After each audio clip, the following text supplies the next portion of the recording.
Hello, Middle Ground Book Fest attendees. Thank you for virtually joining us for this incredibly important panel on deaf and hard of hearing representation in children's literature.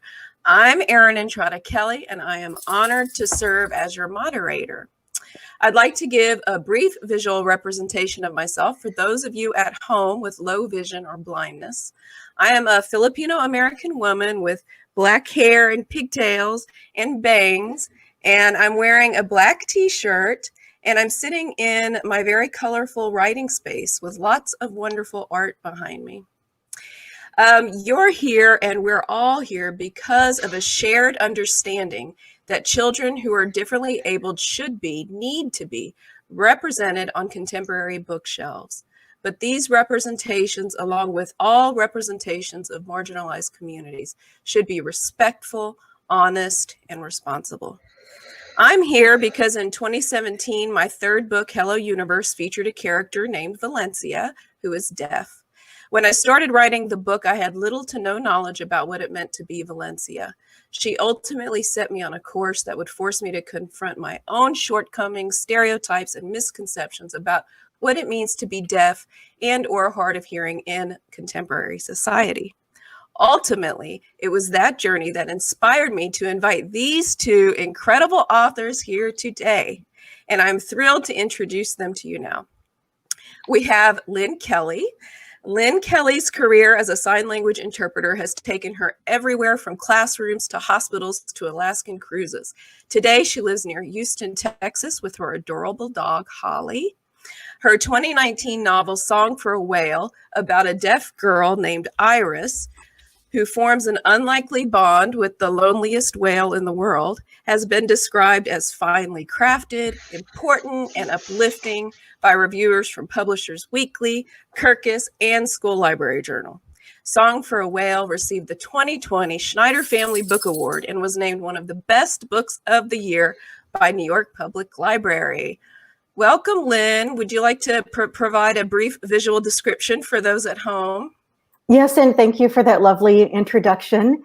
And yes, for those at home who would like a visual description, I am a white lady with straight reddish brown hair past shoulder length now, and I'm wearing a coral colored shirt and black cardigan. And my backdrop today, to match the much of the setting of the book, is Alaskan glaciers. Yes, I was going to say that doesn't look like Houston, Texas. And then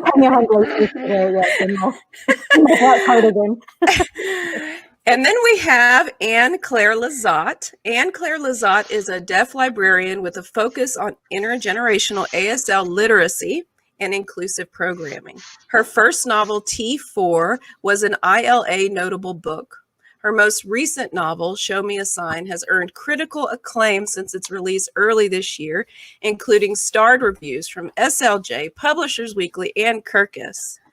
Show Me a Sign is the story of Mary Lambert, who lives in a deaf community on Martha's Vineyard in the years following the Revolutionary War. The New York Times described Show Me a Sign as a page-turner and a sensitive portrayal of a young girl's fight for respect and human dignity. She lives with her family in Gainesville, Florida. So welcome, Anne. Can you provide a brief visual description for those at home? Yes. I am a middle-aged white woman with reddish blonde hair, which needs cutting. I'm wearing an orange shirt, a floral scarf, and a big smile. I've been sick for about a month, so I'm in a medical center with very bright white light. So I've tacked up a quilt, my healing quilt behind me, with all the colors of the rainbow. Thank you, Anne. Thank you. So thanks to both of you for being here. I'm so excited. So I'm just going to start at the beginning. Both of your books have such unique concepts. So I'm curious how it started and how you conceived of these stories. So I'll start with you, Anne. Okay. So in the 1990s, I lived on Cape Cod. In the winter, I visited Martha's Vineyard Martha's Vineyard. Okay. There, a cab driver told me about the island's history of deafness. I became immediately fascinated. Okay.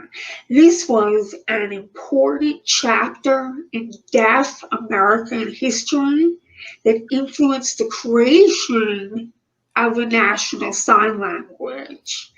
I did a lot of research. I talked to people. It wasn't until I started working with kids at the library that I realized that this would be a great setting for a story about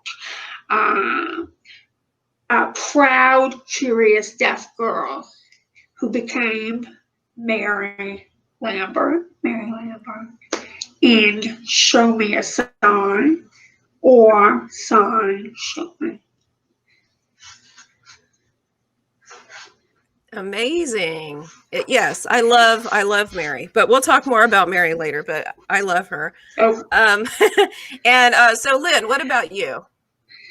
This story started with the real lonely whale when I learned about his existence. And this is a whale also known as 52 blue or the 52 Hertz whale because of the frequency of the song that he sings, which is much higher than most whales do. They should be at around 10 to 20 hertz. And 52 hertz is still a low sound for us humans. It's like a low note that a tuba can play.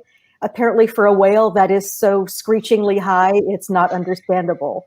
So I learned about this whale who's been out there swimming since the late 1980s that we know of, singing this language that is only his. And like Anne, I became fascinated with this subject and started reading more, researching all that I could, and found all we really know about him is this unusual song that he sings. And pretty soon I knew this would be an idea that I had to turn into a story somehow, because this was not going to let me go. So it started with that fascination with the real lonely whale and thinking about what is his life like and why does he sing this song that is only his? And then led to who would be a character who would be compelled to get up and go track this whale down and let him know that someone out there understands this song that he's singing. I love that. And I love that both of your stories came from real life interactions that, you know, things that you came across in your life that inspired you. I love that. So I have a question for Anne. One of the things that resonated so deeply with me in Show Me a Sign was the contrast between Andrew Noble's beliefs and intentions and those of Mary and others, particularly her father. So Noble is a scientist who arrives at the community, and he refers to Mary's deafness as an infirmity or an affliction that needs to be corrected. Whereas Mary's father believes we are fine as we are made. So even though your story takes place in 1805, I'm sure there are many people today whose beliefs mirror those of Mr. Noble in ways. People who believe that anyone who is abnormal should or does aspire to be normal. So can you tell us more about this contrast and why it was important for you to explore that in your novel? yeah.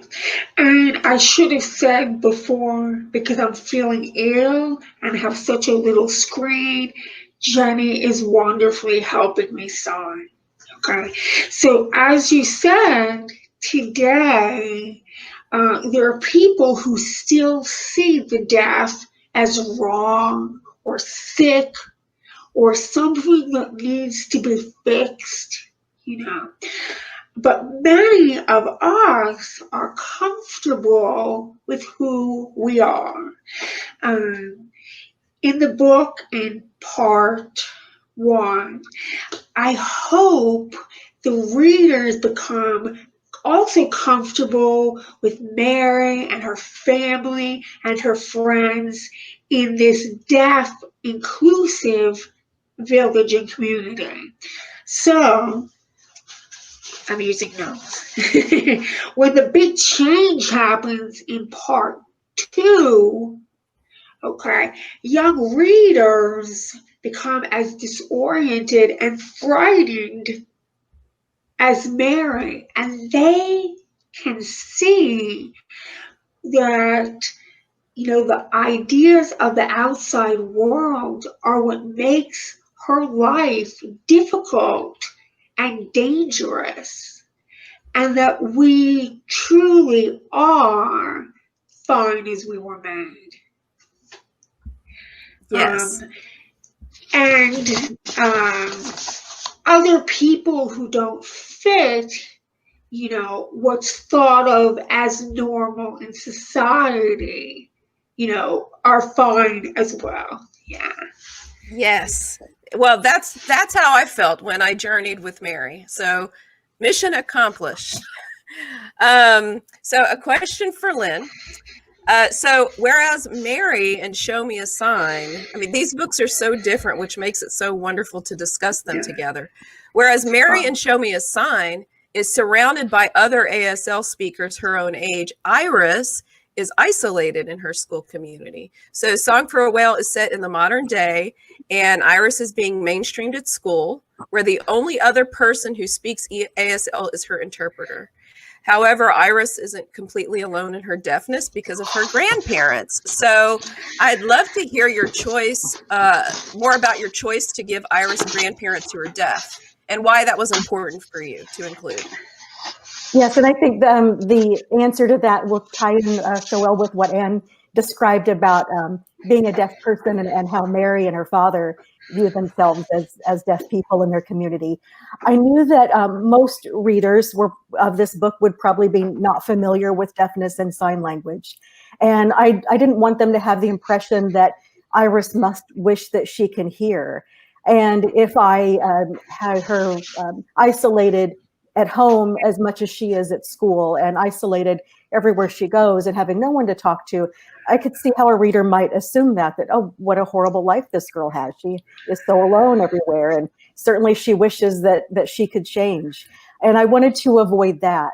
And that's been true for, I think, almost every deaf person I've known, even though there are challenges and there are those communication barriers, they don't wish to change who they are. They don't wish that they could change into a hearing person. So I wanted to show that for Iris too, that she does have these challenges and she gets angry and she gets frustrated, but she is a proud and strong deaf girl. And so a way to show that, I thought, would be through her interactions with her grandmother, who is deaf. And though most deaf people do not have hereditary deafness, for most deaf people, they are the only deaf person their families have ever known. I made Iris one of those few who do have hereditary deafness. So we see the difference in her life when she's at school and she really doesn't have anyone to talk to. None of her peers know her language. At home, she does have family members who sign, but there are still some tensions there, but she can communicate. But then with her grandmother, that shows the real difference in what her life is like when she does have someone to talk to who knows her language and shares that experience. And we see, oh, this is a part of her life that's very satisfying and where she experiences joy. So we get a window too into what her life could be like if she could have that experience, for example, at the school where she wants to go, if she were around deaf peers all the time and could easily communicate walking down the halls or sitting in the cafeteria. So that's why I made her grandparents deaf, so we can see that contrast and what a difference that makes when she does have someone with that shared experience and language. Yes, and I love all the layers between that relationship brings to the book in so many different ways. It really adds this emotional weight to the book for many reasons, and that's one of them, right? So I do want to talk about ASL because it plays a really pivotal role in both of your books. Not all deaf or hard of hearing people know sign language, of course, but Mary and Iris are both fluent. And both of your novels include back matter that provide amazing context for ASL, which is important because so many people have misconceptions about what sign language is and what it isn't. And before I wrote Hello Universe, I was one of those people. I had no idea that sign language involved more than hand signals, and I assumed that ASL was meant to be a visual representation of the English language, which also isn't true. And I quickly learned in my research that assumptions are rarely a good thing, right? So there are similarities and differences to how each of you incorporated ASL. So I would love to hear more about that process and what you hoped readers would glean from it. So this question is for both of you to discuss the joys and challenges of depicting sign language in your novels. So we'll start with Anne. What was the process like for you, Anne? Okay, so of course my book is in Martha's Vineyard Sign Language. It's pre-ASL. So I use quotes to denote ASL conversation. I wanted to show differences with formality or intimacy. And again, I'm working with a dead language, essentially, almost. So I had to use what I had, my ASL, my home sign, what I've read about Martha's Vineyard Sign Language. People always tell me that sign language is so beautiful.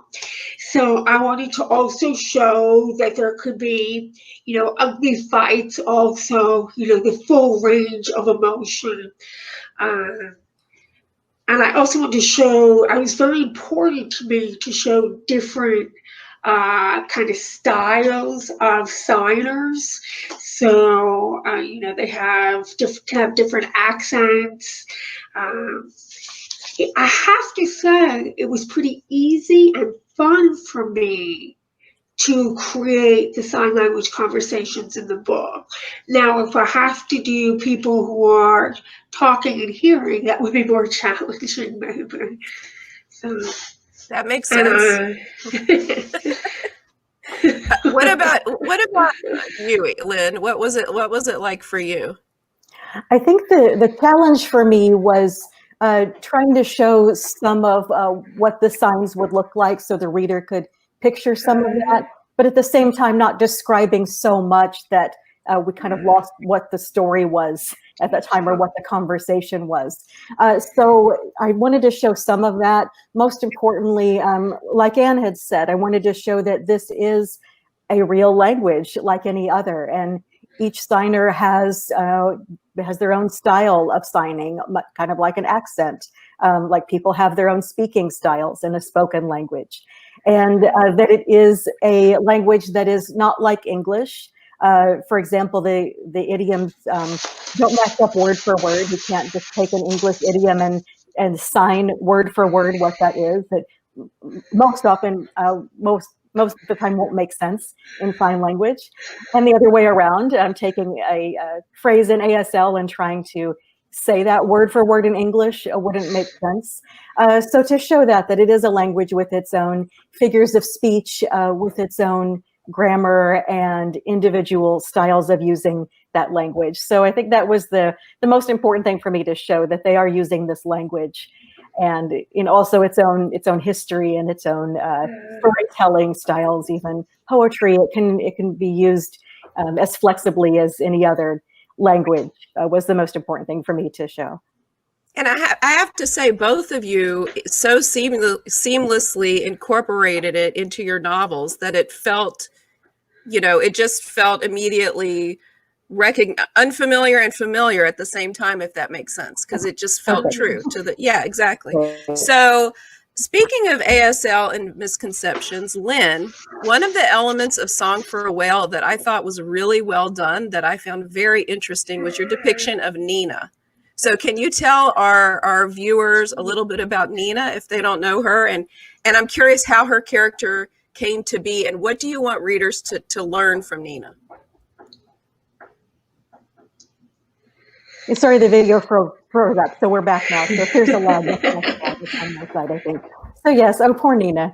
And honestly, when people, some people think, I wish could have been nicer to her. She wasn't kind to her. So I could acknowledge, yes, she probably shouldn't have shoved her as hard as she did when she got to, to the end of her frustration there. But still, we don't owe a lot of kindness to someone who consistently invades our space and doesn't allow us any agency, which is what was happening all the time. And we probably all know someone who learns a little bit about a topic and suddenly thinks that they're an expert on that. So this is what Nina illustrates. She read something, she had a book she looked through, probably knows some signs, certainly not nearly as much as she thinks she knows. And so Nina is more interested in showing off what she knows or what she thinks she knows more than she's interested in actually communicating. And a good contrast to this is later in the story when Iris meets her friend Benny on the cruise ship. Benny doesn't know sign language either, but she's much more interested in actually communicating with Iris, and she'll communicate with notes or with gestures, and she does learn some sign language from Iris and acknowledges that she is the expert. She wouldn't, articulate it that way as a 12-year-old, but she knows Iris is the one to learn from. This is her language. So most important thing there is to recognize, deaf people are the experts in their own language. They're the best models of that language, and they're the ones to learn from. Nina is one of those who just wants to get right in her face if she's not understanding her, and as people might yell at someone who doesn't have English as a first language, and they're thinking, oh, if I just yell, they'll understand better. So it's that. She's doing the version of yelling at someone to try to get them to understand. Yes, I didn't love Nina because she annoyed me, but I loved your depiction of her and how you handled that, because I felt like I knew that girl. We all kind of know that person. And it felt very genuine. So I thought that really stood out to me. So when I thought it was a really brave, important character. Yeah. Yes, I agree completely. So when I think of Nina, I also think of a line from Show Me a Sign, when Mary talks about some of her frustrations with hearing people, like the way that they only make eye contact with each other and not with her, or how they don't want to speak to her because they assume that she can't communicate. And at one point, I thought this was a really important point. At one point, she described some of these actions as not mean-spirited, but careless. So, Anne, I would love for you to talk about some common careless encounters you've experienced as a deaf person, and also in what ways can and should people be less careless and more mindful. Okay, so I wrote a list of do's. So don't be scared of us. It's not a sickness. You're not going to catch it. Speak directly to that person, not their friend.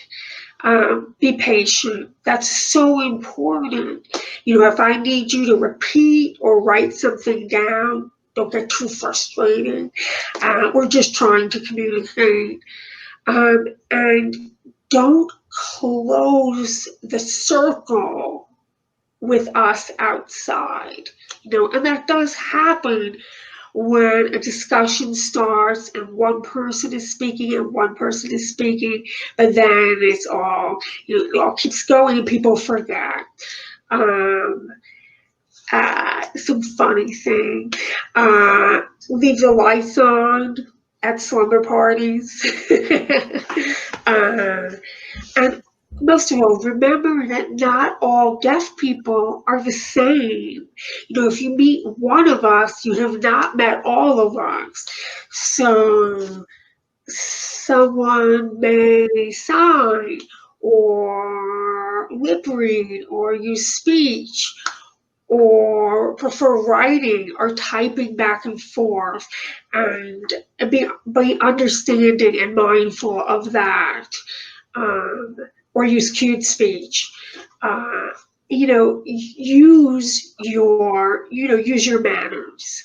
I've had some bad experiences. One recently, before I was sick, I was shopping in a store, and there was a young lady there who is hearing, but she knows American Sign Language, and she's so happy to see, happy to see each other.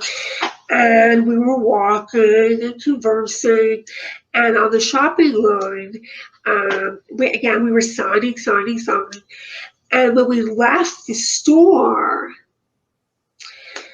she said, I don't know if I should tell you this, but they thought we were both deaf, and they were talking about us and what you were buying, so just be careful and considerate of people you meet who are deaf or hard of hearing or, deafblind.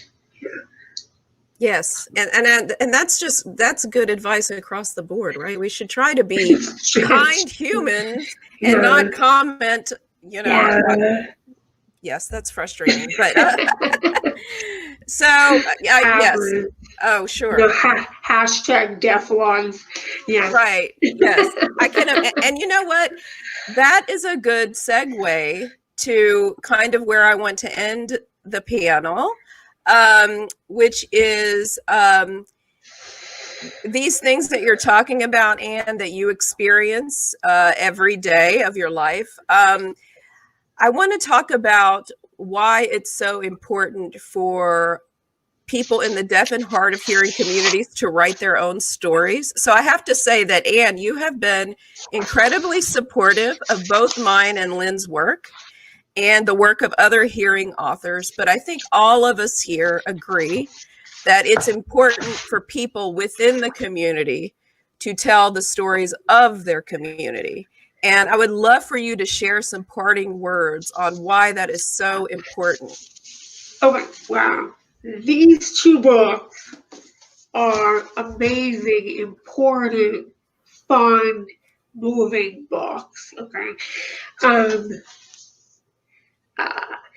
But I want all deaf, hard of hearing, deaf-blind folks to have the opportunity to tell their stories. I think we bring experience, we bring nuance to little things, and authenticity, and things you've never read before, and that's exciting for the individual. When you put words on a page, and maybe you're signing over here at the same time, you are showing who you are. And that's an amazing feeling. And I want that for everyone. Yeah. Yes, definitely. So it's not like people are not, they're restricted from telling deaf stories, but we need to be seeing those stories, and especially in BIPOC, Black, Indigenous, people of color, they have rich cultures and histories that just have never been told before. So we need to be seeing those books.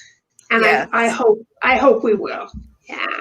Yes, definitely. I think increasingly we're seeing more representation. So I think we're on the right track, but there's a lot of ways to go. So I think that's important.